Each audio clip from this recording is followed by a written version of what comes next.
جرأت کا نام ہے دیوبند والے، عالی مقام ہیں دیوبند والے۔ تھے کہ ہمارے جو بزرگ ہیں ان پر یہ اعتراض، میں نے کہا چلو مان لیا ہمارے بزرگوں پہ یہ اعتراض ہے، صحیح والے بزرگ لے آؤ۔ جیسے وہ منکرین حدیث بخاری مسلم کو غلط کہتے ہیں نا، ہم کہتے ہیں چلو فرض کر لو غلط ہے، تو صحیح نبی کے اقوال کی صحیح کتابیں کہاں ہیں؟ تو قرآن کی جو نبی نے تشریح کی ہے وہ کہاں گئی؟ تو ایسے ہی میں کہتا ہوں اگر ہمارے والے غلط ہیں تو صحیح والے تم سند کے ساتھ نبی صلی اللہ علیہ وسلم تک پیش کر دو کہ یہ میرے دادا بزرگ، یہ میرے پردادا بزرگ، یہ ان کے ابا بزرگ، اور یہ سلسلہ کہاں تک پہنچتا ہے؟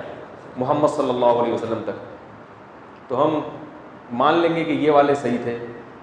اور وہی بات گھوم کے اگر آپ کہتے ہو نہیں میں بزرگوں کو مانتا ہی نہیں، میں تو قرآن و حدیث کو مانتا ہوں، تو اس کا مطلب ہے کہ آپ قرآن و حدیث کو بھی نہیں مانتے، کیونکہ جیسے جو حدیث کا انکار کرنے والا ہے وہ جب یہ کہتا ہے کہ میں صرف قرآن کو مانتا ہوں حدیث کو نہیں مانتا، تو وہ قرآن کو بھی نہیں مانتا، کیونکہ حدیث کو حجت کس نے قرار دیا؟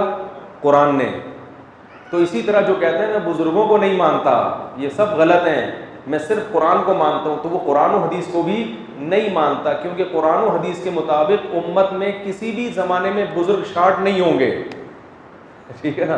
ہر دور میں بزرگ ہول سیل کے حساب سے موجود رہیں گے، یہ قرآن و حدیث سے ثابت ہے۔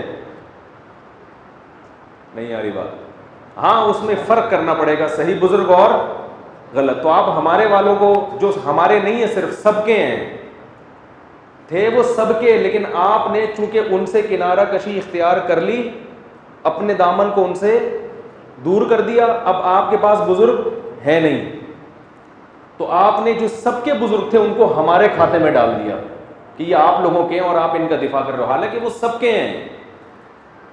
آج اگر کوئی امام بخاری پر اعتراض کرتا ہے تو ہم سب دفاع کریں گے نا؟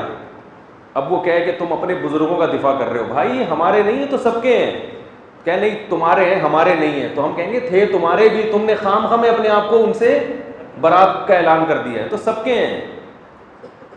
ہندوستان میں، بر صغیر میں، عرب میں، پوری دنیا میں جہاں بھی کوئی اللہ والا آیا ہے جس نے دین کے لیے محنت کی ہے، وہ ہم سب کا کیا ہے؟ بزرگ ہے، ہم سب کے ذمہ اس کا دفاع کرنا، اور اگر اس سے کوئی غلطی ہوئی ہے جو کہ ہو سکتی ہے تو اس غلطی میں اس کو فالو نہ کرنا۔ سمجھ میں آ رہی ہے بات؟ غلطی میں بھی اس کو فالو کریں گے تو یہ شخصیت پرستی ہے جو اسلام میں جائز